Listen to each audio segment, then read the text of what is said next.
Bonjour à tous et bienvenue dans ce nouvel épisode de Jace Coding consacré à jacegaming.fr. Donc du coup on va continuer là où on s'est arrêté à l'épisode précédent.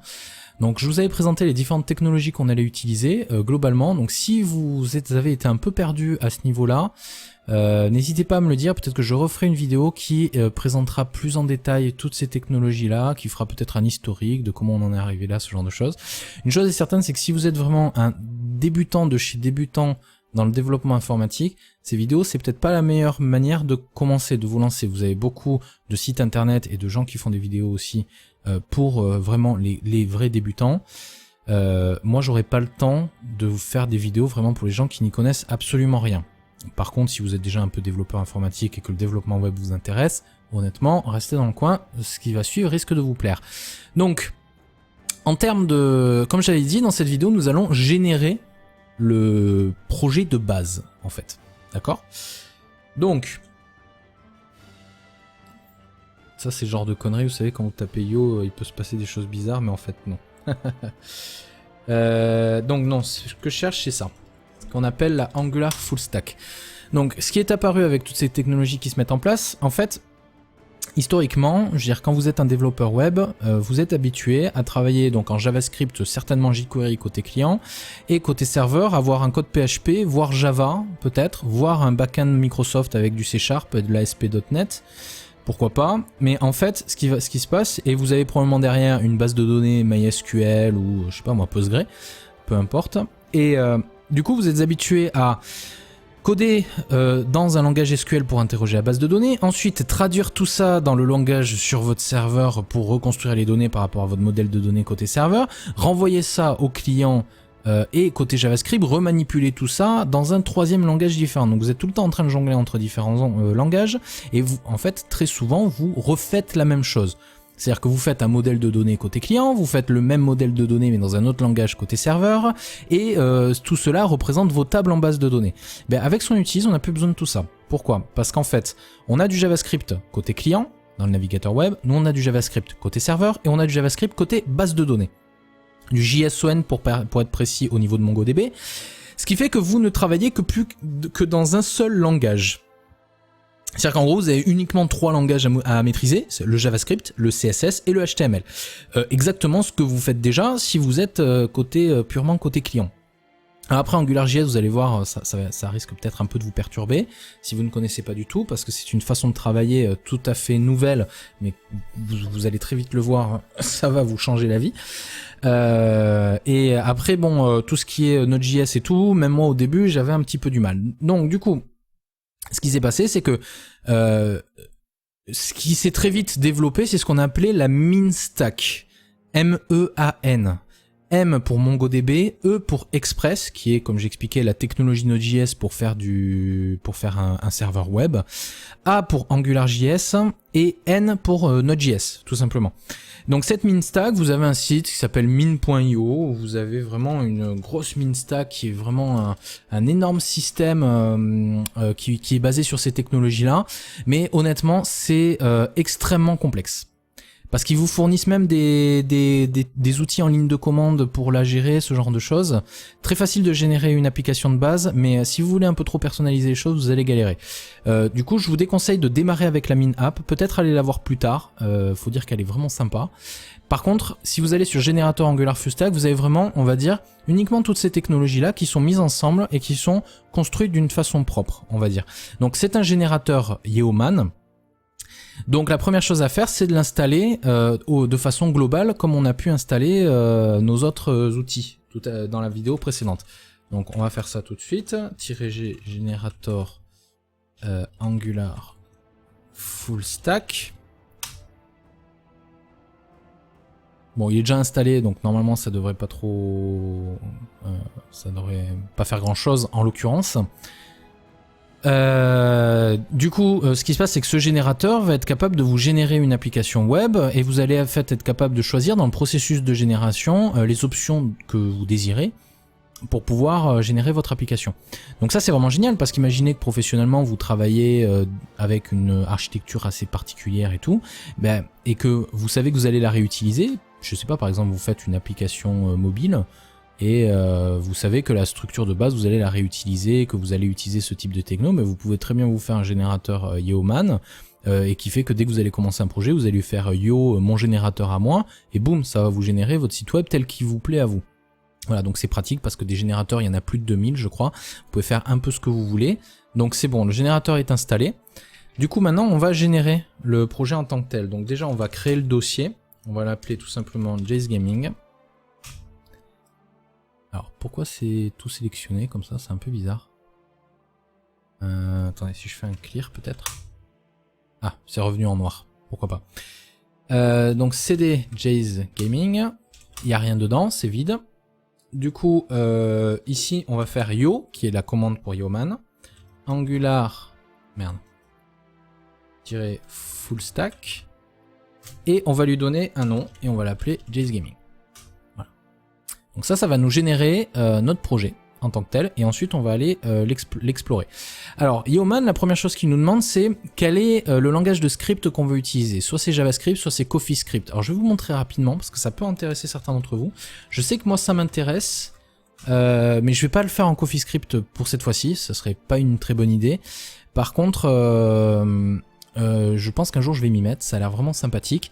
En gros, ici vous avez CoffeeScript et ici vous avez JavaScript, et ces deux trucs là font exactement la même chose. En fait, CoffeeScript c'est du JavaScript, mais uniquement écrit d'une façon plus allégée en fait. C'est-à-dire que ce CoffeeScript là, quand vous le passez dans le moteur CoffeeScript, ça vous génère ça en gros. C'est ça qui se passe. C'est-à-dire que là par exemple, race, winner runners, flash, print winner runners. C'est en fait la déclaration d'une fonction qui prend les variables winner runners, il fait des choses, et ensuite il renvoie print winner runners. Vous voyez? Voilà. Donc du coup, ça permet uniquement d'écrire moins de lignes de code. Donc je pense que c'est génial, mais personnellement j'ai jamais eu le temps de m'y mettre. Donc je vous le conseille, essayez. Et ensuite vous avez le JAD, donc ça on va le voir juste après. Donc nous on reste en JavaScript du coup pour ce coup-là. S'il veut bien. Voilà. JavaScript US 6 in your client by pros. Alors attendez, ça je sais pas exactement parce qu'à chaque fois je faisais yes, mais je sais même pas ce que c'est. Donc on va aller jeter un œil vite fait. Pom pom. Qu'est-ce que c'est que ces choses-là?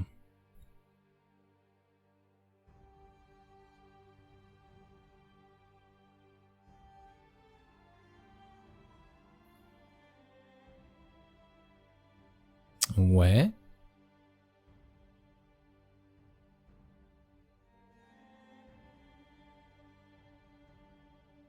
Bon écoutez, on va dire oui parce que si c'est un truc récent, il y a de fortes chances pour que tout le reste qu'on utilise veuille l'utiliser après aussi. Donc on va dire yes. Voilà. Alors là, voilà, justement, on arrive sur HTML ou JAD. Donc soit vous écrivez vos pages en HTML, soit vous les utilisez JAD, qui les transcrit en HTML. Donc c'est exactement la même chose que CoffeeScript, mais pour HTML.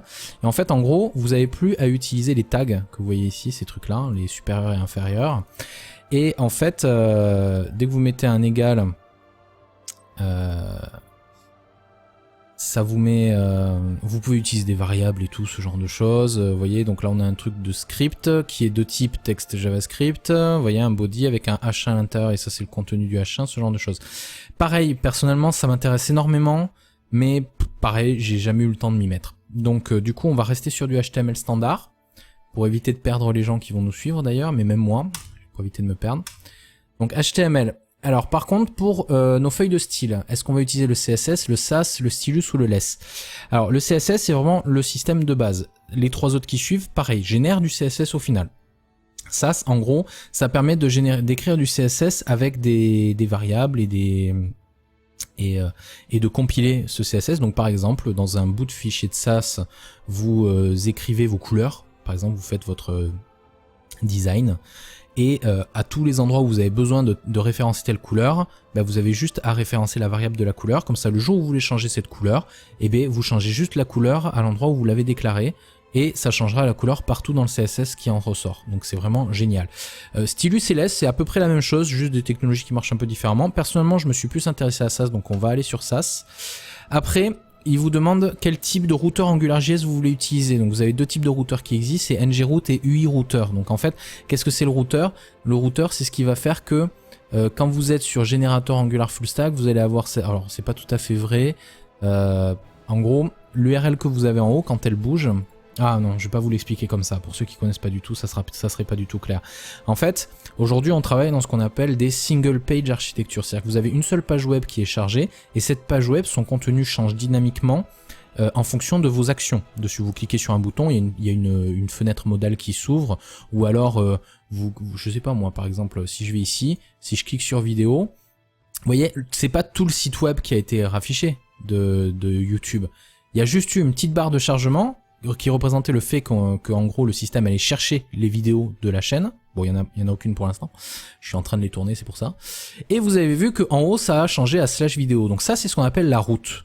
C'est-à-dire que si je reviens un jour ici, ça va dire à YouTube, charge-toi sur les vidéos de cette chaîne-là. Vous voyez?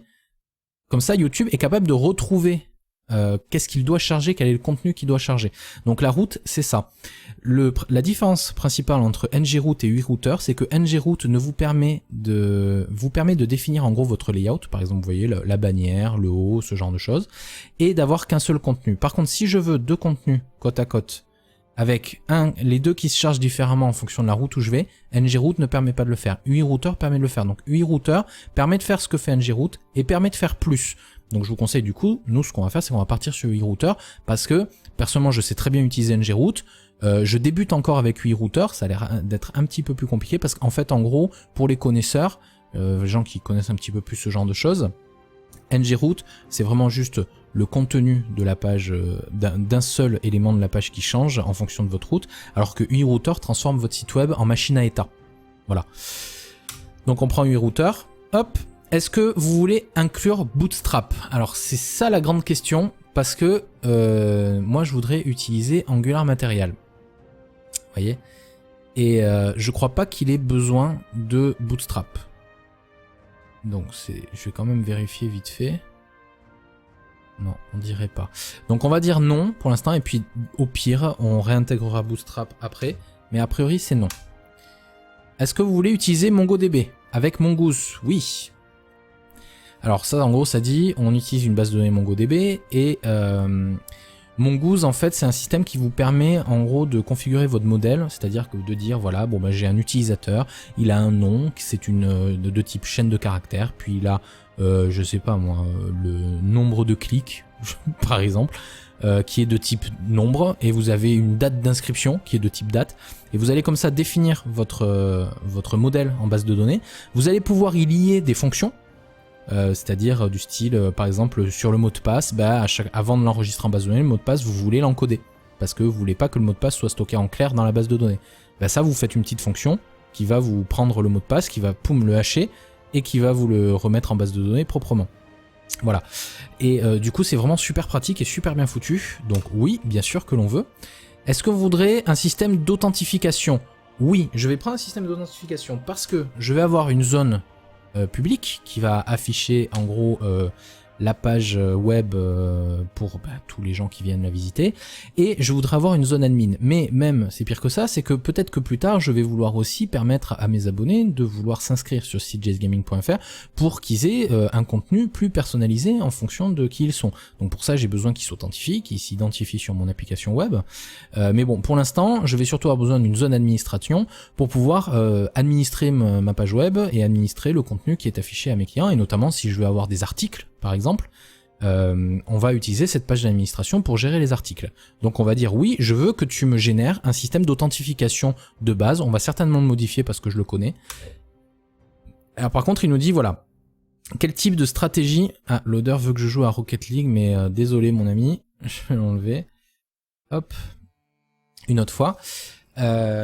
Donc les stratégies OAuth, qu'est-ce que c'est OAuth? En fait quand vous cliquez que vous voulez vous connecter à un site web en utilisant Google ou Facebook par exemple, vous avez cette pop-up qui se présente qui dit telle application souhaite vous accéder à vos données blablabla, et vous dites oui j'accepte et tout, et hop vous êtes authentifié. Ou alors des fois vous avez même pas besoin de cliquer sur j'accepte, c'est juste que ça, en gros le compte qui est utilisé sur ce site web, c'est le même que votre compte Google, sauf que les gens qui l'utilisent n'ont pas votre login et votre mot de passe, ils ont juste un token d'accès, si vous voulez. Donc, on va prendre Google. Pourquoi? Parce que je vais vouloir, parce que pour l'instant, je vais avoir qu'un seul type d'utilisateur, ça va être un administrateur. Et cet administrateur, il va falloir qu'il puisse aussi, en fait, en gros, quand il va s'authentifier sur le site, ce que je voudrais, c'est pouvoir interroger l'API YouTube pour récupérer des informations sur sa chaîne YouTube, en fait. Donc bon, je sais pas exactement comment on va le faire, on le verra dans une autre vidéo. Mais du coup, pour l'instant, je voudrais au moins avoir la stratégie Google. Comme ça, au moins, je l'ai sous les yeux, je l'ai dans un coin, je peux l'utiliser si je veux. Par contre, on va pas prendre la Facebook ni Twitter. Tout simplement parce qu'en fait, celle de Google, on va la modifier pour faire en sorte que la personne puisse s'inscrire du coup avec son compte Google, étant donné que le site web va aller pour des chaînes YouTube, il aura forcément un compte Google, alors qu'il a peut-être pas forcément un compte Facebook ou un compte Twitter, ça peut arriver. Et dans la page d'administration, je demanderai à la personne de connecter son compte Facebook et son compte Twitter en plus, afin qu'on puisse aller interroger les API Facebook et Twitter, et on le fera aussi pour Twitch. Vous voyez, pour pouvoir aller récupérer le nombre de viewers, savoir s'il est en ligne, ce genre de choses, pour pouvoir l'afficher sur le site web. Donc pour l'instant, on va rester sur Google. Est-ce qu'on veut utiliser Socket.io? Oui. Alors Socket.io, je vais rapidement vous montrer ce que c'est. C'est un système qui est trop bien. En fait, assez récemment... Oula. Socket.io, voilà. Assez récemment, vous avez un système de ce qu'on appelle de WebSocket qui s'est créé. En gros, historiquement, vous aviez... comment vous dire, le serveur servait, tout simplement, exposait le site web au client. Et le client, s'il voulait avoir de nouvelles informations, il fallait qu'il les demande au serveur. Il fallait qu'il dise au serveur, mets-moi à jour, mets-moi à jour, mets-moi à jour, mets-moi à jour, mets-moi à jour, mets-moi à jour. Vous voyez?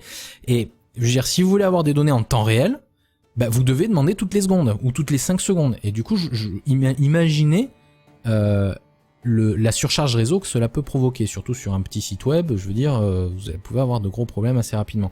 La question qui s'est posée, c'est est-ce que ça serait pas mieux, plutôt que de dire mets-moi à jour, mets-moi à jour, mets-moi à jour, de dire une seule fois au serveur, je veux être notifié quand, et le serveur, dès qu'il y a le changement d'information, notifie tous les gens. Socket.io sert à ça. Et par exemple, si vous faites un système de chat, c'est l'exemple parfait. Un système de chat, les gens écrivent, avant ce qu'on faisait, c'est qu'on poulait le serveur, toutes les 5 secondes, on demandait, donne-moi les informations, est-ce qu'il y a des nouveaux chats, est-ce qu'il y a des nouveaux chats. Maintenant c'est fini ça. Hop, on lance, on s'inscrit avec Socket.io, et le serveur, dès qu'il reçoit un message, à travers ce qu'on appelle des WebSockets, il va prévenir tous les gens qui se sont inscrits, qui se sont connectés. Alors on parle pas d'inscription dans le sens que vous avez votre login, mot de passe, rien, c'est juste le code informatique de votre site web qui dit au code informatique du serveur, et ça m'intéresse, ces données-là m'intéressent. Comme ça, poum, un message arrive, et hop, le gars il regarde, ok, il y a tous ces endroits-là où je dois envoyer le message, il renvoie le message à tout le monde, du coup tu reçois le message plutôt que de le demander en permanence. Donc Socket.io, on va l'utiliser certainement pour, comment dire, voilà, faire des statistiques en temps réel par rapport à la chaîne YouTube par exemple, peut-être, uniquement d'ailleurs si ces données ont changé, vous voyez. On verra exactement comment on va faire ça et jusqu'où on ira, mais en tout cas Socket.io avec plaisir. Donc yes, voilà. Donc là il est en train de, il a créé en fait les fichiers basiquement, et là il est en train d'utiliser Bower pour installer toutes les dépendances. Donc vous voyez, on a UI Router qui est installé, on a Scénario, Sanitize, Cookie, c'est plein de trucs à utiliser. Font Awesome qui sont des fontes, qui sont des icônes. C'est un système d'icônes vachement utilisé, qui est super bien foutu. Hop, donc je vous le conseille aussi. Vous pouvez aller à icônes, et comme ça vous pouvez voir toutes les icônes qui sont disponibles. S'il veut bien se... Ah merde, voilà. Vous voyez toutes les icônes qui sont disponibles, vous pouvez les animer, ce genre de choses. Donc bon, Font Awesome c'est vraiment un truc assez sympa, c'est bien foutu.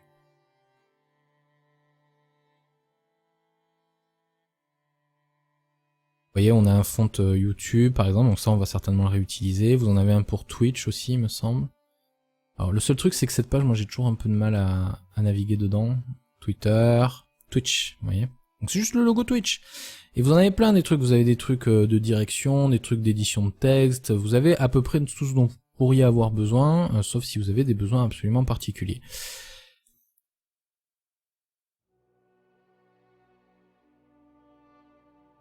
Donc ce que je vais faire, c'est que vu que ça fait 20 minutes, là je vais m'arrêter là sur cet épisode, le temps que le projet se génère.